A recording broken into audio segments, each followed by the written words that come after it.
What's up, everybody? Welcome back to the second episode of the Hastings Harvest podcast, where I interview some of the most inspiring young minds, creators, and educators within their area of expertise and try to harvest how they go about their craft. Today, I am joined by my friends Robbie and Justin of the Holt twins. They are plant-based twins, most notably known for their Instagram, where they showcase really simple vegan meals for people who just don't want to spend too much time in their kitchen. So their type of content is a lot similar to mine on Instagram. And they actually just made their very own B12 supplement called the Holt Twins B12. It just sold out their first inventory of around 750 orders in just a few short months. That's awesome, guys. Congrats. I was actually one of the first purchasers of this B12, and they have managed to create a B12 supplement made with methylcobalamin and no added sugar. Methylcobalamin is the most bioavailable form of B12, and this means it is the best absorbed version. I've been using this B12 for a few months now, and it's helped to improve my mood, maintain my energy levels, and it aids in digestion, among a bunch of other things. And obviously, it's a necessity for vegans. So if you want the B12 that's made by vegans for vegans, head over to theholttwins.com. That's the HOLT twins.com, and you can use code COLE20, COLE 20 at checkout for 20% off of your order, and they have just restocked, so get it while it's still available. Now, in this podcast, we go over their unconventional method of transitioning to a plant-based diet and testing its effectiveness. This was a really genius way of doing it.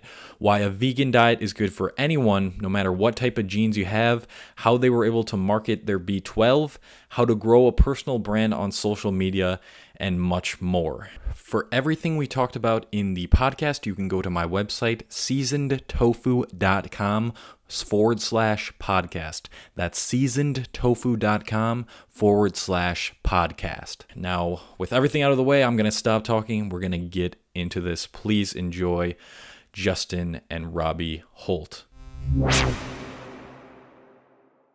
All right, Justin, Robbie, welcome to the Hastings Harvest. Thank you for deciding to be a guest on the podcast. Hey, Cole. No, thanks for inviting us. Yeah. So I've already given an introduction, but I would like to hear you guys just go over, who you are and what you do at the moment. Yeah, sure. Kick it away, Jay. All right. So together we are the Holt twins, and we are plant-based twins from the UK. We're currently living in Australia at the moment, and essentially we run an Instagram page, and we do some very silly vegan recipes for busy people. Everyone has a busy life anyway. I don't know who's not busy, so that's kind of everyone. But yeah, that's who we're targeting. We still work in full-time jobs. We still do the Holt twins outside of our jobs as well. So essentially, no one has all the time in the day to spend it in the kitchen. So we just want to make a vegan lifestyle really, really easy and sustainable for everyone. 100%. Mm-hmm. Yeah, and I'd say my account is pretty much the same way. I make super simple meals. So for all my listeners... Delicious looking meals. Oh, thank you. It's a little bit of Photoshop with some filters and a good camera. That's basically all you need. Welcome to Instagram. Yeah, exactly. So for everybody listening out there, I'm going to link their stuff in the show notes, obviously. I'd usually like to start off talking about veganism and how you guys got into it, and then we'll probably transition into the Holt twins B12 and how that's going. So let's start off with... Most definitely. Let's start... Okay. Veganism for us, in a way, it was, almost 3 years ago now, actually. At the time, I was, and I still have been, it's just not been too much of a priority recently, but studying my own part-time for a nutrition degree. And on the side, it was really something which I was taking so much interest in.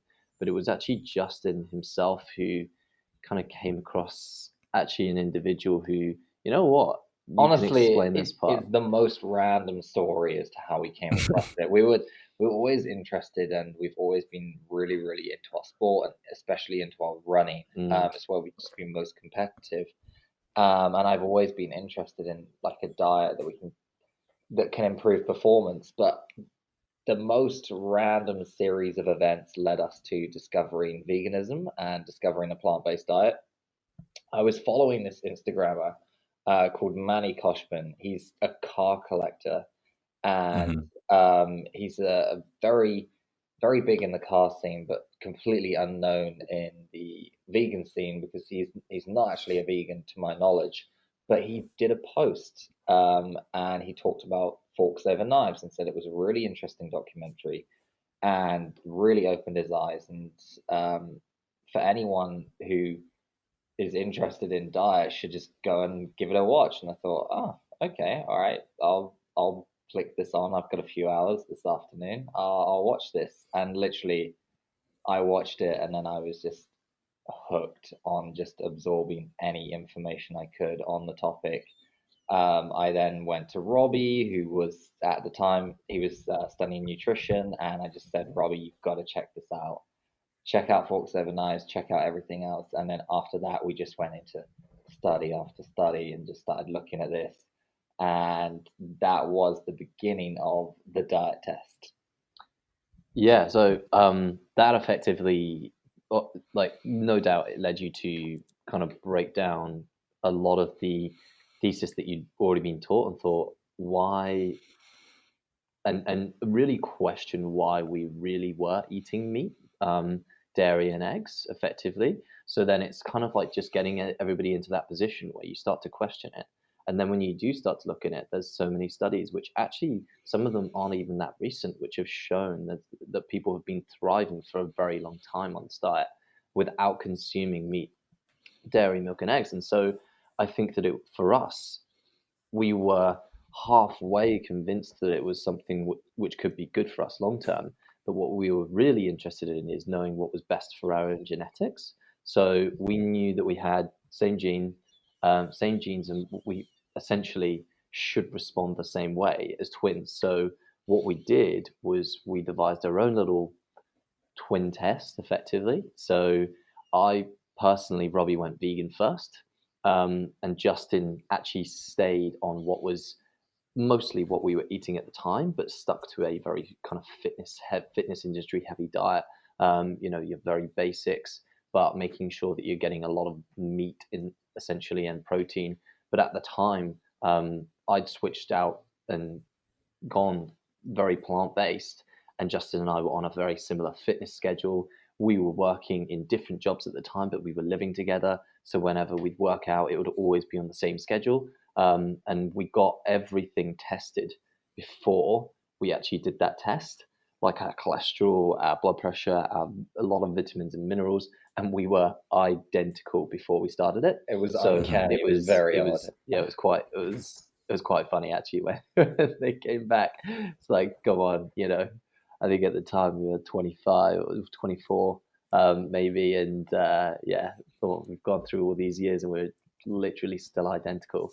But then after 2 months in, we decided to get those tests done again. My cholesterol had actually gone way down. It wasn't high before. It really wasn't a problem. Again, the same with my blood pressure. It wasn't in a high category, but it had come down to basically a 110/70, which I believe in America is sort of like a golden state to be in a position really for a blood pressure to have effectively. You just that when that was happening and when my energy levels were also really thriving, I found that I had a lot more energy in the evenings after dinners, and I could see that I was making improvements in my fitness as well over a short period of time, and everything had pointed in the right direction, and Justin had stayed the same, and in some cases changed a little bit. So it really, for us, showed that our own genetics were much more geared towards having a plant-based lifestyle, and showed that we were, very much so in tune with that. And I think it was something which really thrived for us. So at the end of the 2 months, we got those results, and then Justin ended up going vegan as well, and that was over 2.5 years ago now. So yeah, it's been a while for us. That's amazing. And I'm really happy that you brought up the whole genetics part, because this is something I've been wondering for a while. Do you think that the vegan diet is the right diet for everyone, or do you think it is only for certain types of genetics, or like how some people in some areas of the world have been brought up for thousands of years on like these mostly animal product diets, so maybe their bodies need animal products more than other people? Do you think that's true, or what's your stance on that? Yeah, look, it's a really interesting question, because there's obviously some parts of the world where people rely on that as a source of food, and what we, I guess, sometimes really look at is the Western society and the build up and the modern society, in which case we are presented with an awful lot of these foods, which, don't go through those practices of actually having that hunter and gatherer lifestyle. We're going through the process of agricultural means. And when it comes to it, you've had the biggest research body look at it, of nutritionists and dietitians, who have looked at it and said that actually a well-planned vegan diet is suitable for every stage of life, whether you're a child, whether you're pregnant, whether you're in old age, and whether you're an athlete. It's suitable at every stage. And if you've got that big of a body looking at it and suggesting that it's suitable at every stage, then we should really see that as a very credible source. And that is effectively coming from the World Health Organization in America. Okay. So for Robbie, as a nutritionist, how do other nutritionists in your field feel about veganism? Is it becoming more of the norm so to different. be the main thing that people should be focusing on or striving towards, or is it still kind of have a bad rep? No, it's so different to what it used to be a few years ago, even when we, I guess, changed our own diets, we were coming on, we thought we'd document some of it on social media. And as a result, quite a few people picked it up and were really interested in following our journey, and then started asking us what we were eating. And so we started posting. And really, at the time, there weren't as many people at all doing what we were doing at the time. And then you start to see so many people kind of come online and really show their presence, and they're in the same field. And you've got so many dietitians now who are repping a whole foods plant-based diet exclusively and really backing the thesis. Because when you look at the studies and when you look at what's out there and presented to people, you kind of take that 95% plant-based approach, and it's really suggested that actually that is what is going to be best for a long and healthy life for most people. And at the end of the day, we can't argue with those clinical trials which look at so much data, and people who are looking at that effectively can really just determine that a plant-based diet and a plant-based movement is here to stay, because it's something which we should never have taken our eye off the game for, to really adopt what were popular diets, and essentially really haven't shown anywhere near the same kind of level of backing that a plant-based diet has for long-term health.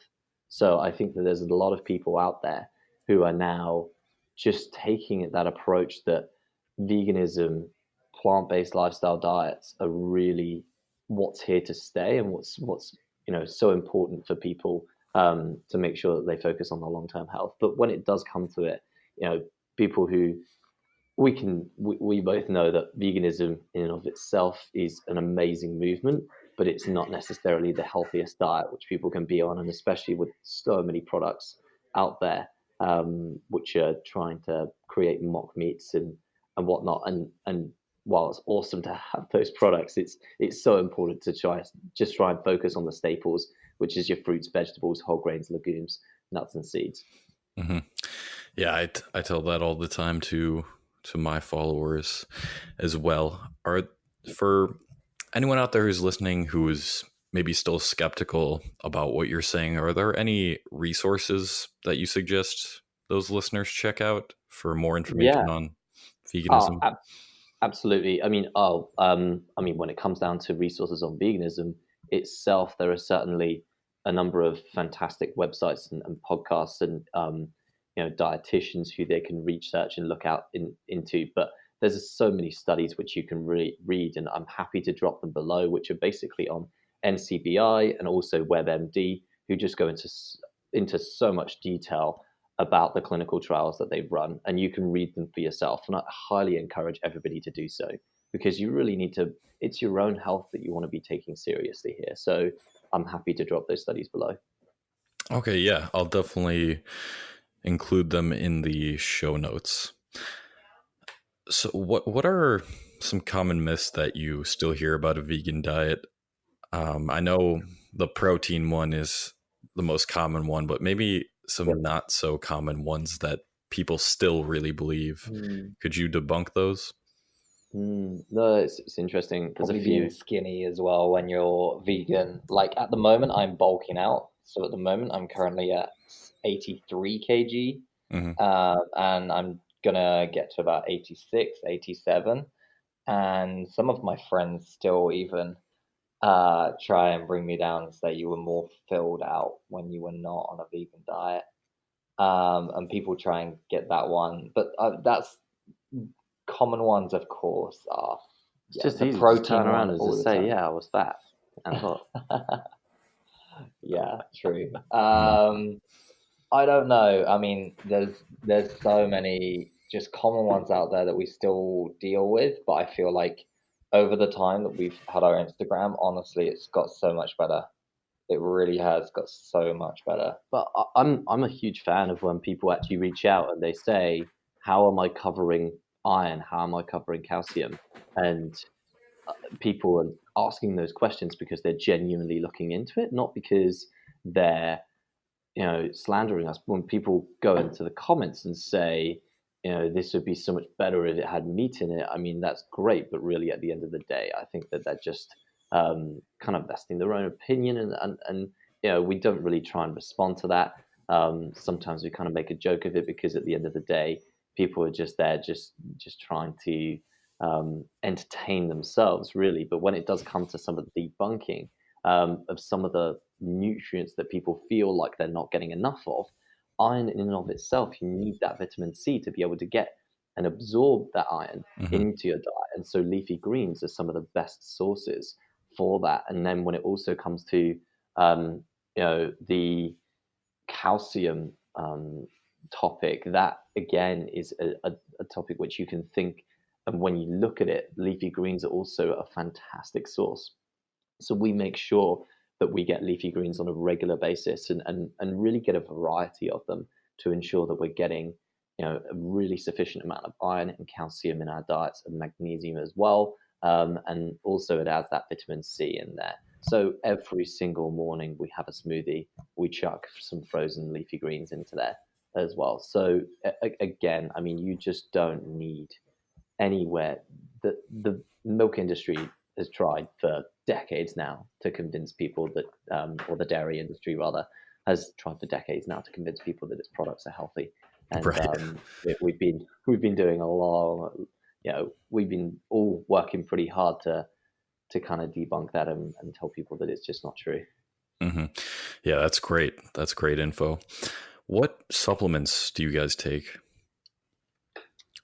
So at the moment, we take an omega-3 DHA and EPA supplement, so an algae-based source. And effectively, we take that sometimes when we're not getting a huge amount of chia seeds, because for some people who will know, if you have the omega-3 ALA, then effectively, if you have enough of that, it will actually convert to your DHA and EPA. And that will effectively give you the omega-3 that your body and your brain needs. Then we do take a vitamin B12 supplement. We can kind of get into that in a little bit. Holt B12. Holt B12. Yeah, we'll get into that, I'm sure. And I, at the time when I did also break my collarbone recently, I was taking a vitamin D supplement, because I just wanted to make sure that I was getting enough for that absorption for calcium. So sometimes we take vitamin D. It depends really. If we have like 20 minutes of sunlight in the day, then we won't take a supplement, but sometimes we have one of those on hand. Awesome. How about yourself, Cole? I take a vitamin D3 made from, I think it's pronounced lichen, Lichen. We take exactly the same. Okay. Yep. And then I also take Holt Twins B12, Awesome. which, yeah, we'll get into that. But I feel like I should be taking a calcium supplement, because every time I track my macros, which I only do for my my full day of eating videos on YouTube, I just don't feel the need to track my macros at this point in my fitness career. But when I do, it's the calcium's a little low.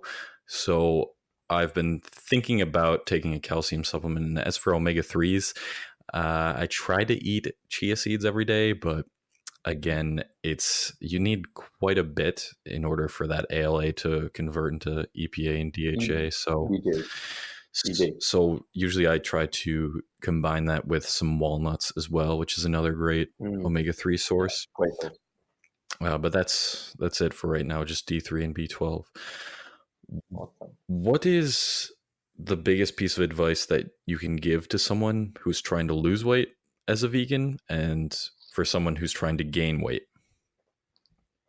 Yeah, so I'll take the losing weight part of the question. Justin can take the gain weight because he loves to gain weight. So Justin can take that part of the question. But definitely when it comes to losing weight, I think that the whole ethos with veganism is that you can really take some of the whole metrics of really throwing out a whole kind of restricted approach is really not the kind of approach that you need to take with a vegan diet, because you are going to be able to eat a lot more, especially if you're really focusing on those complex carbohydrates, which you really should be if you're just trying to lose weight. So, make sure that when you are eating grains, you're eating whole grains, and then you're focusing on getting a really, really good number of sources of complex carbohydrates. So, your sweet potatoes, your leafy greens, your legumes as well. They're going to be really staple parts of your diet. But then when it comes to it, obviously a calorie deficit is no doubt, one of the most sustainable ways for you to be able to lose weight. You want to make sure that that deficit is very small. But at the end of the day, if you're actually eating, whole foods, plant-based diet, for the most part, when I'm actually looking at it myself, I'm not worried about counting calories in a sense, because I'm really getting so full from some of the foods that I'm eating. And so it's filling me up, making me incredibly satisfied. And I'm not needing to focus too much on whether or not I'm restricting myself. I know I'm eating a slight amount less than what I'm actually, what my body requires, but effectively I'm always full. So on a whole foods plant-based diet, just know that you can really eat more. You're not restricting yourself. You're actually allowing yourself to eat a lot more. Mm-hmm. And then, and as for putting on weight, at the moment, I currently eat about a bag of peanuts a day. So I have about 1,800 calories alone just in peanuts, and about 90 grams of protein. Okay. Just in peanuts. But however, if someone comes along and says, I'm allergic to peanuts or I can't have nuts, there's lots of foods on a vegan diet anyway. Many legumes as well. But nuts are one of the best sources in my opinion, just because they're so easy to eat, really high in calories, usually have quite a lot of protein. Almonds and cashews are amazing as well if you can have those. But it's really not too hard. If you like something like a curry, which Robbie and I absolutely adore, we love Thai food, you can throw together a curry in no time and put in some tofu, and it's really, really easy to just bulk up on a vegan diet. I think Robbie's right. A lot of the foods that you are eating, or if you feel like you're cutting out meat and dairy, a lot of the foods that you're then switching to, like these vegetables, you may have to eat a lot of those in order to get the necessary calories, which is why I stick to things like nuts and nut butters. As well as having a balanced diet. Don't just eat peanuts. Yeah, I want to clarify that. I can eat just 8 tablespoons of peanut butter? Oh, sorry, Cole. No. Well, I basically do every day, honestly. Peanut butter, like you said, It's peanuts amazing. are one of the best for sure, and nuts in general. Yeah. So, 100%. Yeah. all right. 100%.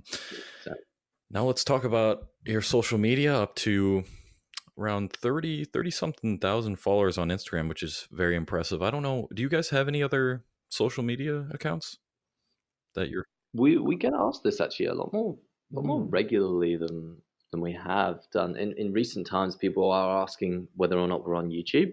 I think maybe sometimes because our video recipes just have got to a bit of a silly levels, and sometimes we edit them just thinking, yeah, that's like the whole point, right? Is we want to make them entertaining, and I think that if they're entertaining enough, then Instagram boosts it, and then a lot more people get to see our recipes. And that's really the aim of it, because we want people to see it, make it, and try it, and then really question their whole ethos about what the diet they're eating, and whether or not they really need milk, meat, dairy, and eggs, which effectively they don't. So we, like I said, a few years ago now, we'd kind of documented this whole diet test for ourselves, and then we had a lot of people just asking us what we were eating on a regular basis.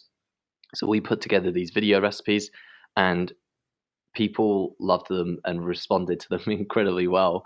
I don't know why. I think that they at the time were terrible, but yeah, they were still really fun in a way. And I think that we've got to a point now where we're just making a number of recipes all the time, because we're really experimenting with cooking ourselves. And so it's really a case of just getting people to really try and experiment in the kitchen, and not to spend hours in there. We're so focused on doing really quick and sustainable and effectively wholesome meals, because we don't eat out a lot at all. We are incredibly busy ourselves, and so we're focusing on a sustainable diet here. And it's really important that you do cook at home a lot, because then you really know what's in your food, and you know what you're consuming on a regular basis. So we're doing an awful lot of that. And I guess as well, from so many of the questions that come in, we just want to make sure that those simple topics like calcium, like iron, and like B12, and like omega-3 and vitamin D are really covered. So I think, very much so like yourself, we try and cover those topics through our Instagram, because we know that we do have a certain sizable audience. Nice. And I really enjoy your guys' videos. I think it's very unique, the type of content that you're putting out. And I mean, that's probably why you guys are drawing so many people there. But I'd love to talk about your strategy on Instagram. So I see you guys post the food, and then the next day post like the recipe video. Can you go through why you decide to do it that way? Got to build up some hype about the recipe itself. Just no, I mean, obviously we just want people to be able to kind of see the staple, the base food that's coming, the base meal that we've prepared, which is going to come out in a video recipe. And then that gets people kind of in the comments saying, I can't wait for this video recipe, because they now expect it.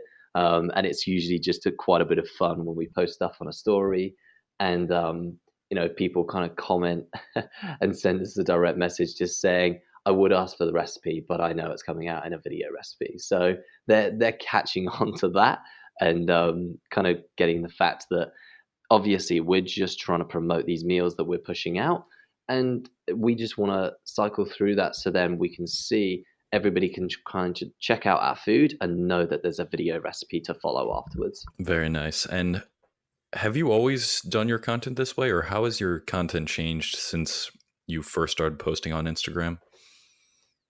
iPhone cameras have got better. Yeah. That's very true. That's very true. It's probably been the same for a long time now, I would say. Pretty much. They've always been silly. They've always been just throwing food into the pan. It's probably got better now just because of lighting and, like I said, iPhone cameras, but essentially it's been pretty similar. It's just evolved a little bit over time. What do you guys have any like specific strategies that you've used on Instagram to Like what has been the biggest way to Sure. increase your engagement or your following? I think consistency really with the video recipes. Once we started doing them, we really started recognizing that a lot of people were interacting with them.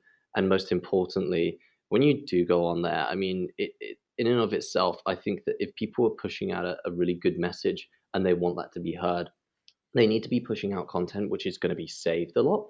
And so saved content which is saved by a number of accounts ends up getting boosted by Instagram to a lot of other similar accounts. But in order to get there originally, a lot of the time, Yeah. if you have content which, for example, people look at it and might take a little bit more than, say, half a second to digest, a lot of the time, people save that content. That's what I said. As a result, and therefore they move on from it. No, but I'm talking about the attention span as well that people go from. So if people just see a picture and then they just like it, they may not actually save it. But a lot of the time, saves are one of the biggest boosts on Instagram that we've personally found. If a post is just getting saved all the time, that's usually one that you'll then see on the Explore feed. Yeah. So, and I think it's even more than just that. Is I believe you touched on this a second ago, was attention. Like if they're saving it, they're gonna go back to it. Yeah. And that's going to build more rapport with them. They're going to like more of a chance for them to come back to you and then decide if they want to follow you or not. So yes, that's a really unknown thing, I feel like. So I'm glad you brought that up. Yeah, 100%. And a lot of the time, like, it doesn't even come down to follower numbers. I'd much rather have a really genuine message from somebody who says, that they've made one of our recipes and they absolutely loved it than have 200 new followers when we wake up. I mean, those messages are just gold, because we spent so much time putting our free ebook together, which contains basically all of our favorite recipes, which we put together on Instagram. And when people kind of send us a message, and somebody sent us one last night saying that they made the tofu tikka masala and they absolutely loved it, and that every time makes me smile. It's so awesome to see people making those recipes and really enjoying them and then sharing them with us. I completely agree. Anytime someone tells me that they got value from my post in any way, it's like, oh my God, it is the best 100%. Feeling. Like that's why I love doing what I do on social media. 100%. So yeah, it's just awesome sharing this type of stuff. So let's now talk about the B12 business. Yeah, you guys have been doing really well. You guys sold out. I don't know how many original how much did you order the first time? Yeah, so the first order itself was actually about 750 bottles. So we hit 500. Wow. We wanted to celebrate and have a sale because we had a few people just saying that they'd love to try the product and they wanted to, be able to have I think that, obviously people want to have a great deal. And so we got to that position whereby we'd sold 500 and we wanted to celebrate with everybody. So we offered a 50% discount, and basically within a week, we pretty much sold out of the rest. So we are actually at this point in time almost about to receive a message from our fulfillment guys that we have a restock in place to be able to take some more orders again. And effectively, we're going to be offering something which is really going to help people to just sign up and subscribe, because we just want to make sure that when people are purchasing the product, and we have a completely flexible subscription model on there, that they can take care of their vitamin B12 needs on a regular basis and not have to keep on coming back and reordering and waiting until we're doing a discount. So we're going to be offering a really, really favorable discount to people who just say, you know what, I want to subscribe, I want to take care of my vitamin B12 needs for a long, long time. And that's really a kind of a great message for us.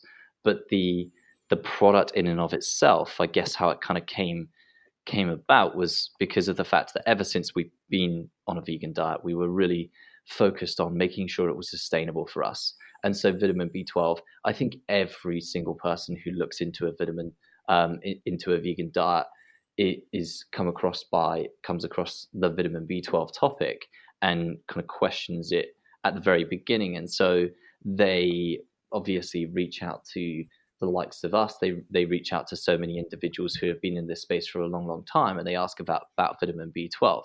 And so we took vitamin B12, and we took a supplement for a long time, up until fairly recently, and it was our favorite supplement. We were very, very pleased with it, and then the product suddenly hiked up its price, and effectively we looked at that, and there were a lot of people who were just not confused. They were really quite frustrated because they thought this shouldn't be so expensive to just be taking a vitamin B12 supplement. We asked exactly the same question, and so we started looking into the production of it and really found that it wasn't necessary to be so expensive as a product in and of itself. And we then, I guess, really started going down the route of realizing that we could have a product which is 100% methylcobalamin, and then just had a very, very small amount of organic vegetable glycerin, and was not only a very easy product to take on a consistent basis, but it was incredibly pure. And so we put together all those price points, put together everything, and we realized that actually, while we're trying to solve a problem of our own, at the same time we were trying to solve a problem of a lot of other people. And so we put it all together. Obviously, it wasn't as simple as I'm just explaining. Justin did an awful lot of the logistics around it, and I think it took so long because we were so conscious of where the product was coming from, how it was made, and really partnering with the right people to bring that product to life. And so we kind of went through this whole process that it had to really match up with our ethos, what we believed in, and what we really thought was going to be a great product to be able to offer to mainly a vegan community. Because while vitamin B12 is most certainly a product which vegans should take for the sake of their long-term health, it's also a product which a lot of other people take even if they're not following a vegan diet. But we wanted to really focus on the vegan community. And so our real ethos is that, look, we're vegans, we've made this product for you. So it's a vitamin B12 product made by vegans for vegans. Love it. I have a couple questions here. Go ahead. So why'd you guys decide to choose methylcobalamin? And can you explain the differences between that and cyanocobalamin? Yeah, it's an interesting approach. So cyanocobalamin, in and of itself, is again a product, and you've got the 4 different types of cobalamin, but effectively cyanocobalamin and methylcobalamin are the versions of the product which effectively have really shown that they've been able to reverse deficiency in vitamin B12, and also shown that and there's a number of clinical apologies. There's a number of clinical trials out there which have shown both of those variations to be able to have taken a number of patients with a vitamin B12 deficiency and being able to reverse it and take that. And effectively, our decision to go with methylcobalamin as a result of that was really its bioavailability, because what we wanted to focus on was a product which was going to be sublingual and was going to be able to be very easily absorbed. And also it was going to be something which we were going to be taking on a very regular basis. And so we wanted to have that supplement, which then could be addressed to so many people who potentially might have had IBS or Crohn's. And so it's really important that you do have something which is suitable for so many people at all stages. Mm-hmm.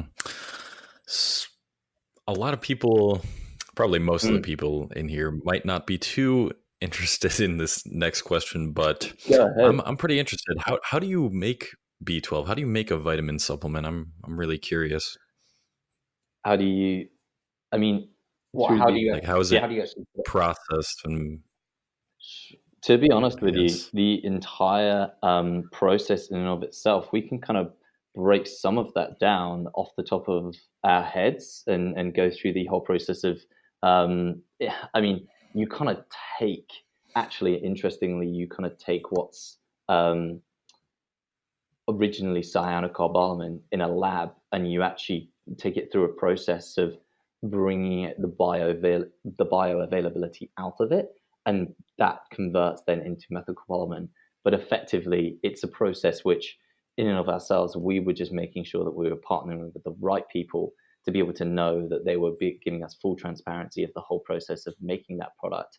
And so breaking down the whole compounds and how it all works is not something that I think we can answer off the top of our heads. We really have to look into Right. the extensive process and timeline that we went through in and of itself. Mhm. And while we looked into that, I can't answer that off the top of my head. Yeah, Exactly how that's it was all right. made. Yeah. That's all good. I'd really like to hear how you guys marketed this, because like 750 sales in Yeah, a yeah, few months. I think that's really Mm. impressive. How did you go about the before process, the during process, and the after process? Yeah. If you kind of understand what I'm saying. No, definitely. It's actually an interesting piece because I guess alongside it, and I know it's not completely relevant, but I think indirectly it's quite relevant in the sense that Justin and I have both, over our point in time, worked with a number of startups to help them raise Ah, capital. And so I currently do that now in Australia. I used to do that in the UK for just under 3 years. And we kind of went through this process of helping a lot of startups to, launch a capital raise, go out there and market it, and really make sure that they can gain as much investment into their own businesses as possible.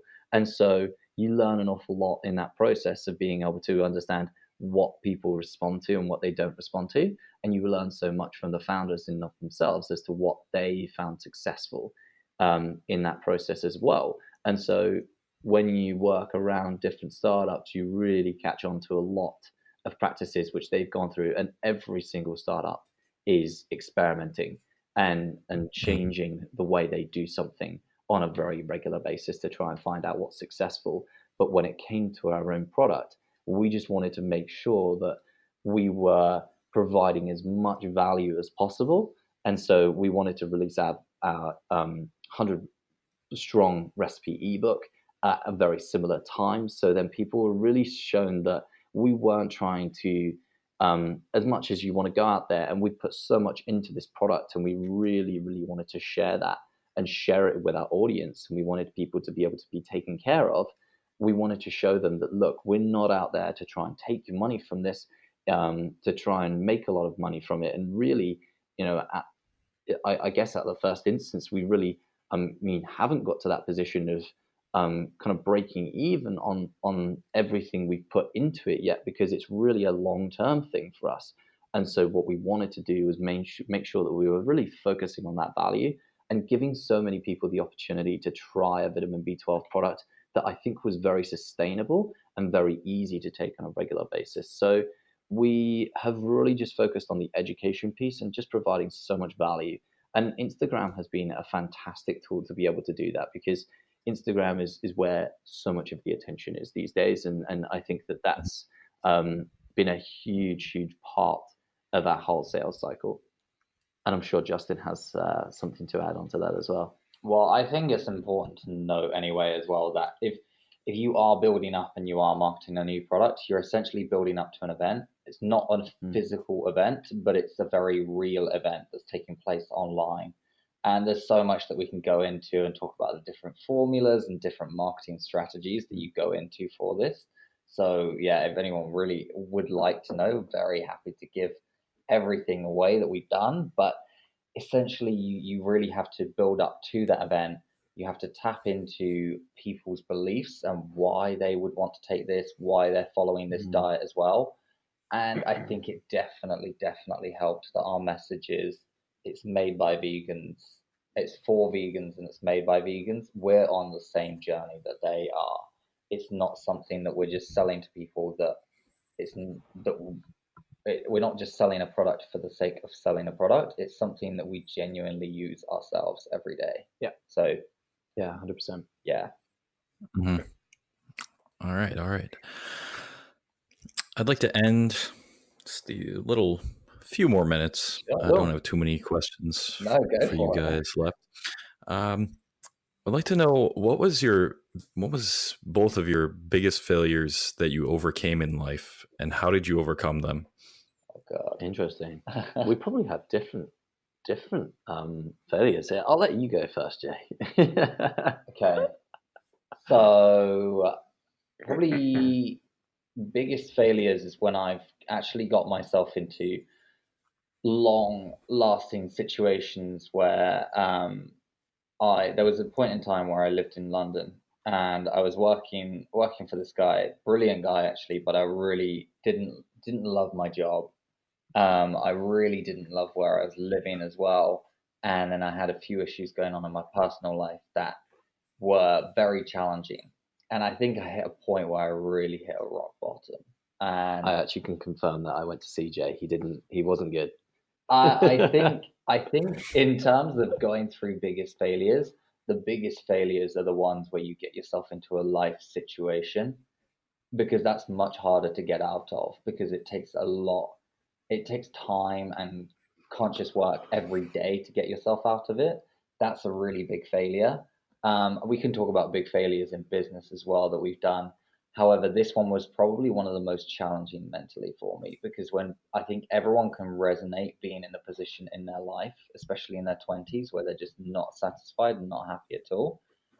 And in order to get out of that, um, always it just really helped me to just look way into the future and just have a goal and just know that I was working towards that, and that right now was just temporary. I think the hardest thing ever is to always focus on like what's going on right now. You always need to look forward and just be positive and just remain faithful that the future is going to be better than what it currently is now. So that was probably a big failure. In terms of business failures, oh wow, some certain label orders. So our product originally should have been sold on Amazon. Um, However, Amazon took we're still in the process of trying to get the B12 on Amazon. I won't lie, we're still in the process. We haven't overcome that one just yet. We haven't overcome that one because of there was even a failure on my side, but there's been many loops that they've made me jump through over a long period of time. But that one, a failure, making a big purchase order and basically failing to get it on Amazon.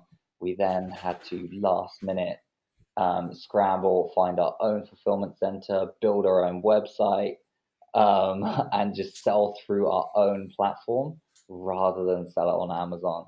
That was a huge failure that we never saw coming. Wow, I had no idea that you guys were going to start on Amazon. I'll have to ask you about that after this, get more info on that. That's interesting. Definitely. I mean, just to add to it as well, I mean, when it comes to failures, I think that everybody goes through small failures. I, in and of myself, I know that when I first graduated, I moved to London and I worked in a corporate job.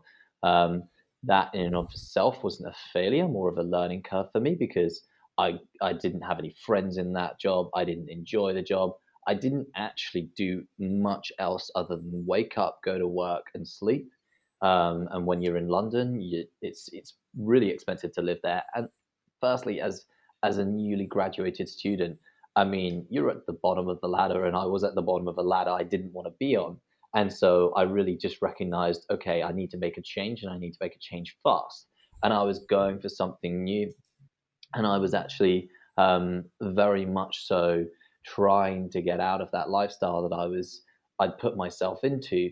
But I realized that actually it wasn't gonna change unless I drastically moved on. And I think that I realized and recognized that I wasn't happy in London at that point in time.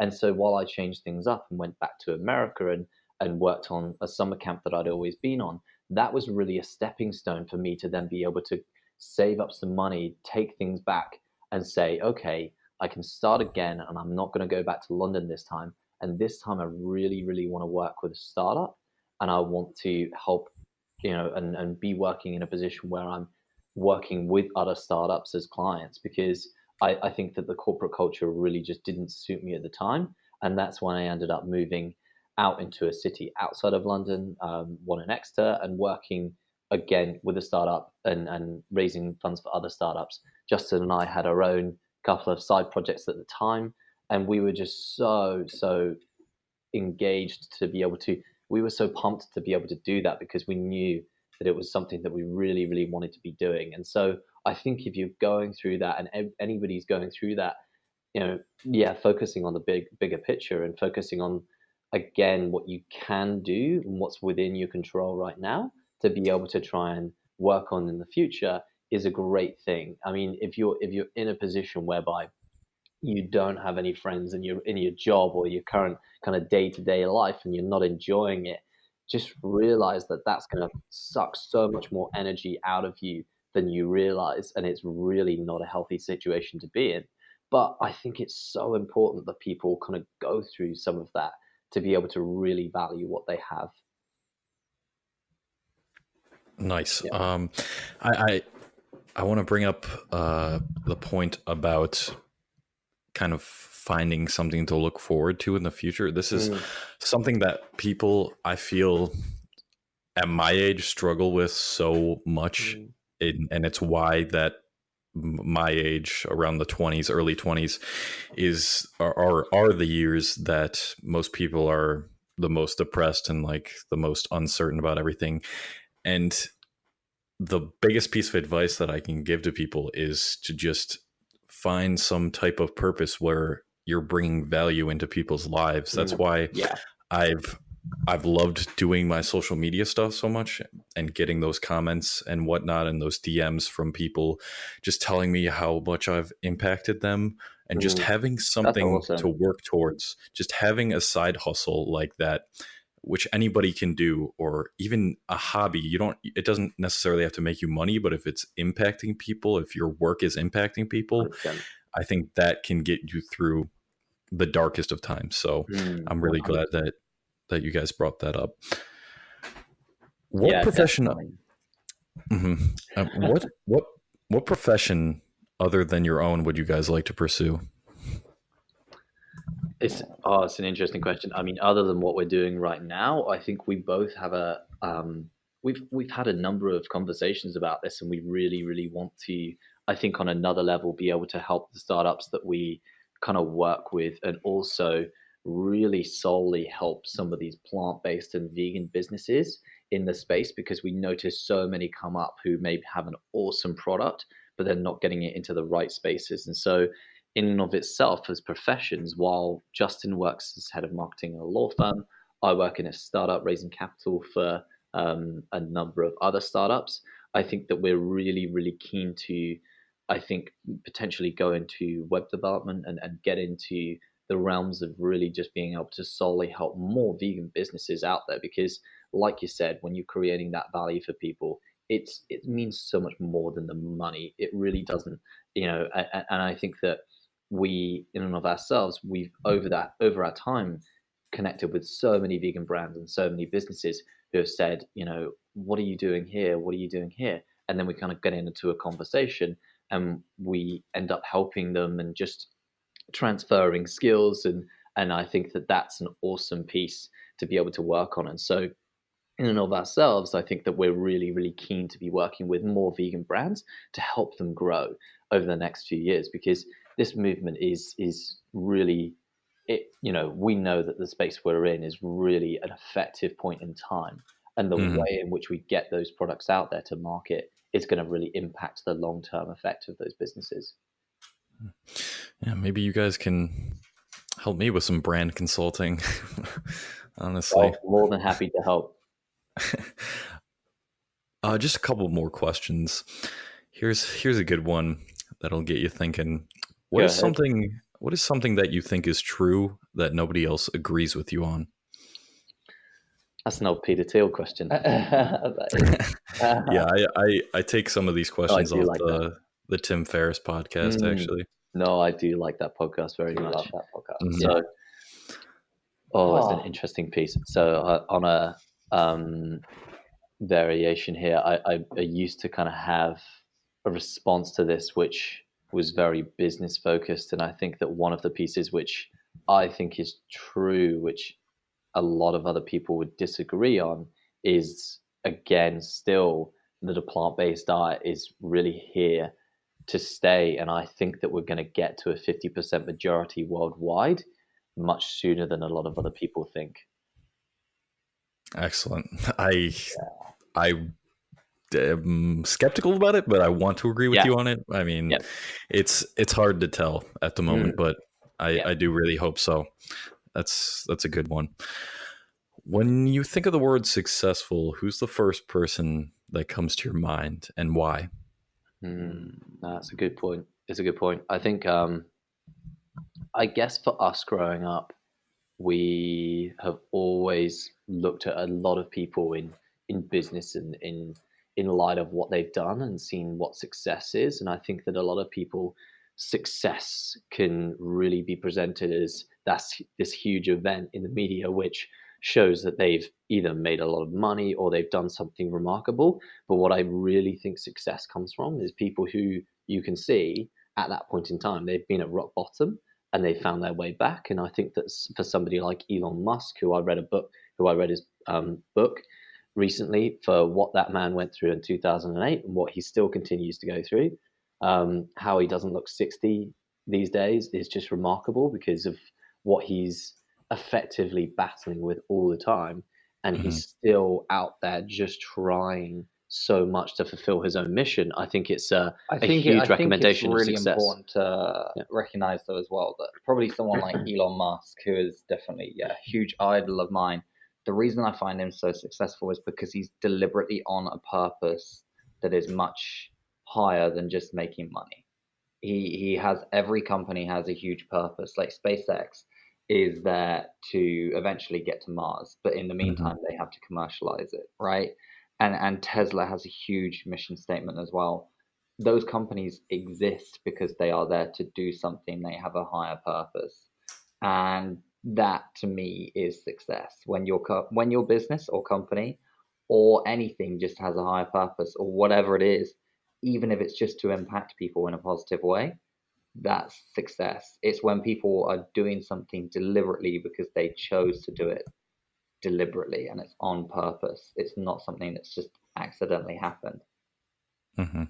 I love that. That's exactly the way that I think everybody should think. So yeah, that's great.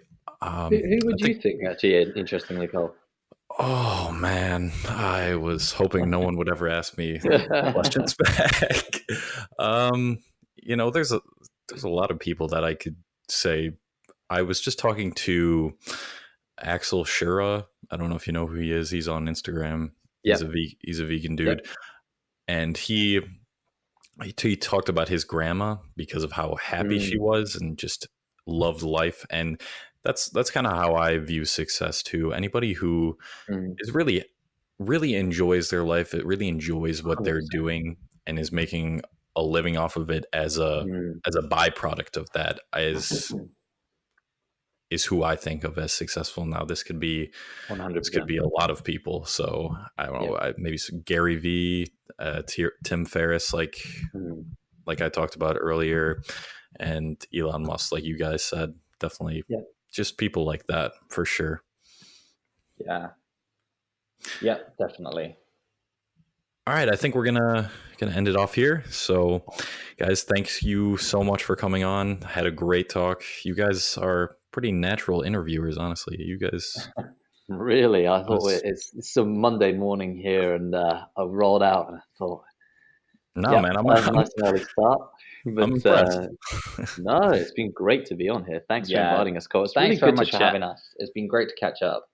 Obviously, we follow each other on a regular basis on Instagram, and it's finally good to really have a chat. And anytime you want to have another one, it's always good. Exactly, it almost feels like a phone call. We're just on the phone, catching up with Cole, talking about veganism. That's it. Yeah, absolutely.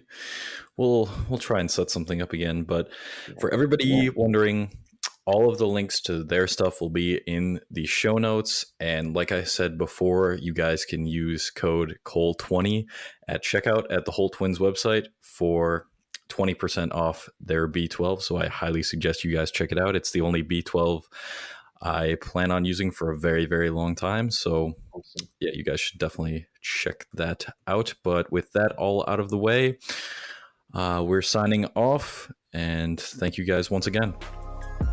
Thanks very much, Carl. Cheers.